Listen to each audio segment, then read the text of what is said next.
berangkat untuk memenuhi tugas dari mata kuliah Bahasa Indonesia dengan dosen pengampu Ibu Yuni Lestari, SPD MPD. Nah, jadi di sini saya akan mereview sebuah artikel jurnal, tepatnya artikel ilmiah, mulai dari penulis, kemudian judul, kemudian isi atau inti artikelnya, penggunaan ejaan yang disempurnakan, keselarasan isi dengan judul, dan yang terakhir, kelebihan dan kekurangan artikelnya. Jadi judul dari artikel ilmiah yang saya review yaitu pengaruh media sosial TikTok terhadap gaya hidup remaja. Nah, adapun penulisnya yaitu Sasrin Dania Kansa dan Kinkin Yuliati Subarsa Putri. Isi atau inti dari artikel tersebut yaitu membahas mengenai pengaruh media sosial TikTok terhadap gaya hidup remaja. Nah, metode penelitian yang digunakan yaitu metode penelitian kuantitatif, yaitu metode penelitian yang menggunakan data berupa angka untuk menganalisis atau menarik kesimpulan dari suatu fenomena.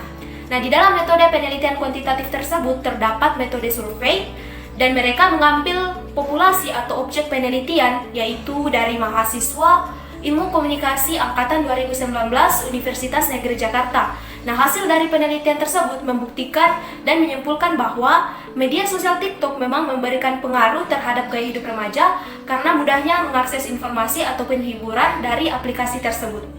Selanjutnya, penggunaan ejaan yang disempurnakan. Nah, pada artikel ilmiah tersebut terdapat banyak sekali kesalahan-kesalahan penggunaan ejaan yang disempurnakan, terutama pada penggunaan tanda baca.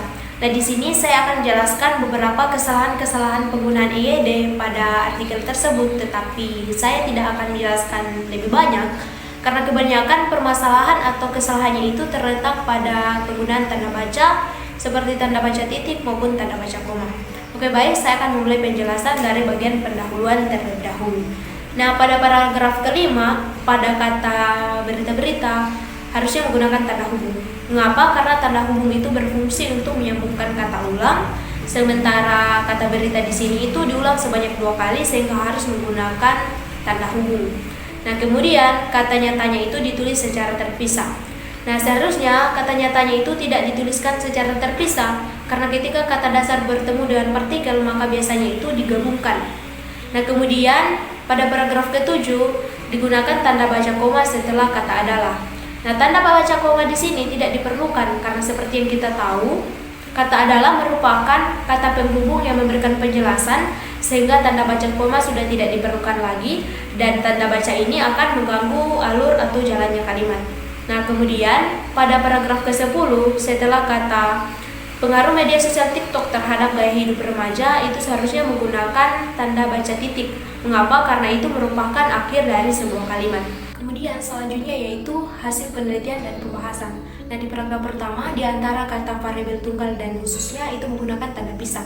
Nah, tanda pisah tidak cocok digunakan pada kalimat tersebut karena seolah-olah memberikan kesan bahwa kalimat pertama dan kalimat kedua itu tidak terhubung dan memiliki alur yang berbeda. Dan tanda baca yang cocok digunakan pada kalimat tersebut adalah tanda koma karena memberikan kesan bahwa kalimat pertama dan kalimat kedua itu terhubung dan bahwa kalimat kedua itu memberikan informasi tambahan. Kemudian di paragraf keempat terdapat kesalahan penulisan yaitu bertujuan yang seharusnya bertujuan. Nah, penulisan itu harus diperhatikan supaya kita tidak salah memberikan informasi kepada orang lain dan supaya orang lain itu mengerti informasi-informasi yang kita sampaikan. Selanjutnya, keselarasan isi dengan judul. Nah, menurut saya isi dan judulnya itu kurang relevan ataupun masih kurang selaras. Mengapa? Karena seperti yang sudah kita bahas sebelumnya di dalam kelas, judul itu harus jelas. Nah, di sini judulnya mengenai pengaruh media sosial TikTok terhadap gaya hidup remaja. Nah, remaja di sini berarti remaja secara umum atau remaja secara keseluruhan. Tetapi yang digunakan sebagai populasi ataupun objek penelitian di dalam artikel ini yaitu hanya remaja secara spesifik, yaitu menggunakan mahasiswa Ilmu Komunikasi Universitas Negeri Jakarta. Nah, kalaupun mau menggunakan remaja, maka kita harus menggunakan populasi ataupun objek penelitian remaja-remaja yang ada di dalam masyarakat, bukan hanya remaja dari suatu universitas ataupun remaja dari suatu bidang. Nah, kalaupun dia mau menggunakan populasi ataupun objek penelitian mahasiswa Ilmu Komunikasi, maka dia bisa mengganti judulnya menjadi pengaruh media sosial TikTok terhadap gaya hidup mahasiswa Ilmu Komunikasi Universitas Negeri Jakarta, supaya judulnya bisa relevan dengan isinya. Kemudian yang terakhir yaitu kelebihan dan kekurangan artikel tersebut. Dan yang pertama saya akan menjelaskan kelebihannya terlebih dahulu. Nah, adapun kelebihannya yaitu yang pertama menggunakan banyak sekali teori. Nah, inilah kelebihan dari artikel ini, yaitu dia menggunakan banyak sekali teori sehingga para pembacanya akan lebih tertarik dan juga akan lebih percaya bahwa si peneliti ini benar-benar memahami topik yang disampaikan. Selain itu, dengan adanya penggunaan banyak teori, dia akan lebih mengembangkan teori-teori atau penelitian-penelitian yang ada sehingga ilmu pengetahuan dapat berkembang jauh lebih baik.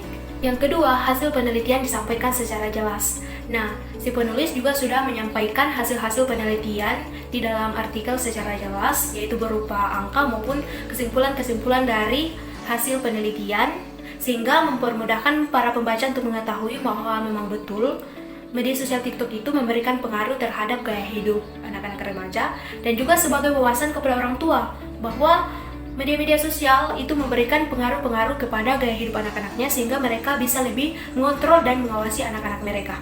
Yang ketiga, memberikan informasi tambahan. Nah, dengan adanya penelitian-penelitian seperti ini akan memberikan informasi kepada para remaja untuk lebih bijak dalam menggunakan media sosial, terutama aplikasi TikTok.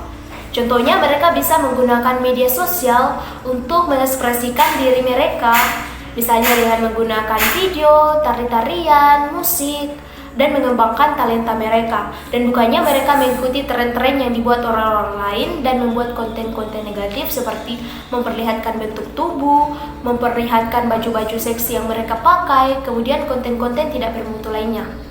Adapun kekurangan-kekurangan dari artikel ilmiah tersebut, yaitu yang pertama, terdapat banyak sekali kesalahan-kesalahan dalam penggunaan ejaan yang disempurnakan. Nah, di dalam artikel tersebut itu terdapat banyak sekali kesalahan-kesalahan penggunaan ejaan yang disempurnakan, contohnya kesalahan penggunaan huruf, dan yang paling banyak itu kesalahan penggunaan tanda baca. Nah, sebagai salah satu bentuk karya ilmiah, artikel ilmiah itu mempunyai struktur, format, dan bahasa yang sesuai dengan standar akademik, menggunakan bahasa yang baku dan formal, dan wajib memperhatikan penggunaan ejaan-ejaan yang disempurnakan sehingga para pembaca memahami hasil penelitian dan informasi yang kita sampaikan, menjaga alur tulisan, menjaga agar pembaca tidak kebingungan dengan hasil penelitian kita, dan agar penelitian kita itu dapat dipertanggungjawabkan. Nah, yang kedua yaitu menggunakan sampel yang terbatas. Nah, salah satu kekurangan dari artikel ilmiah tersebut yaitu hanya menggunakan sampel yang terbatas, yaitu 69 orang, itu pun remaja secara spesifik, bukan remaja secara keseluruhan, yaitu hanya mahasiswa bidang ilmu komunikasi Universitas Negeri Jakarta.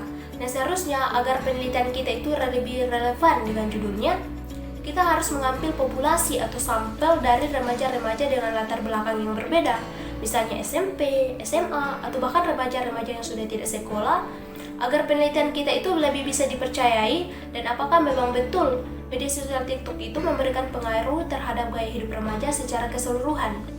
Nah, yang ketiga yaitu ketidakrelevansian judul dengan isi atau topik penelitian.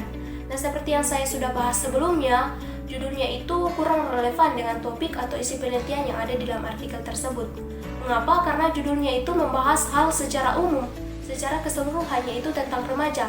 Nah, remaja itu adalah tahap perkembangan manusia di antara umur 13 sampai 19 tahun. Sedangkan yang dijadikan topik atau objek penelitian yang ada di dalamnya itu hanya mahasiswa ilmu komunikasi Universitas Negeri Jakarta. Nah, penelitian-penelitian seperti inilah yang bisa membuat para pembaca kurang percaya dengan hasilnya. Contohnya saya, karena saya berpikir, kalaupun mereka mengambil remaja-remaja dengan latar belakang yang berbeda, misalnya mengambil SMP, SMA, bahkan remaja-remaja yang sudah tidak sekolah, bisa saja hasilnya berbeda dengan hasil penelitian yang ada pada artikel tersebut. Kalaupun mereka masih mau menggunakan kata remaja, sebaiknya mereka menggunakan populasi atau sampel dari remaja dengan latar belakang yang berbeda, ataupun kalau mereka mau menggunakan remaja secara spesifik, mereka bisa mengganti kata remaja dengan menggunakan mahasiswa ilmu komunikasi angkatan 2019 Universitas Negeri Jakarta supaya judulnya lebih relevan dengan isinya. Nah, itulah tadi review saya mengenai artikel ilmiah dengan judul Pengaruh Media Sosial TikTok Terhadap Gaya Hidup Remaja. Namun sebelum saya tutup video kali ini, saya akan tutup dengan menggunakan sebuah kata-kata dan sebuah quote yang berbunyi, tugas terselesaikan, ide tersampaikan, dan semoga nilai aman. Nah, saya Prita Serjalia pamit undur diri. Wassalamualaikum warahmatullahi wabarakatuh, dan sampai jumpa di video selanjutnya. Bye-bye.